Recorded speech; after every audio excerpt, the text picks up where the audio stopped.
that we are kings and priests. If you are called to be a king, you must understand the kingdom that you are reigning. If you are called to be a king, you must know what is lack in your kingdom. If you are called to be a king, you must understand the nature and the capacity, the capability of the residents of your kingdom.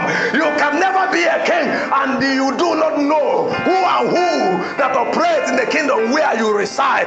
A king are those who understand the kingdom that they rule. He said, you are a king. You are a king. And he did not stop there. He said, you are also a priest. Your job is a dual service. And I tell you, with the strength of man, such service can never be attended to until you wear the energy of the Spirit. The Bible says, if the Spirit that raised Jesus from the dead dwells in your mortal body, the same Spirit is capable to vitalize, to give life, to energize, to electrify your mortal body. When the Spirit of the Lord come upon you, you will begin to pray. You see the burden of the Spirit. You will know why God summoned Moses up to the mountain. When Moses get there, he thought that it's a meeting for one day, and lo and behold, he stayed there for 40 days and 40 nights. Have you asked yourself, is this man actually eating in that mountain? The answer is no. Where is the water to drink?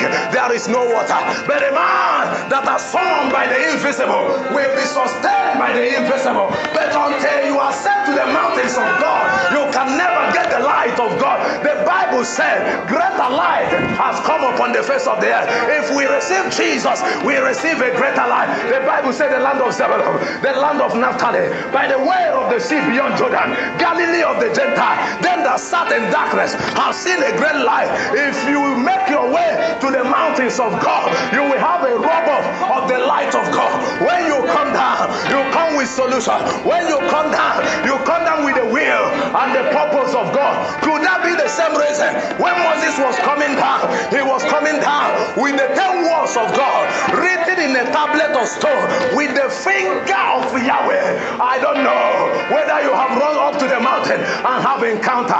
I want you to pray, Lord, may my faith be grounded. May my faith be steadfast. If you are not grounded, wind will take you out. If you are not grounded, storm will take you out. If you are not grounded, men with their human philosophy will take you down. If you are not grounded, even in the church, sister or brother will worry you.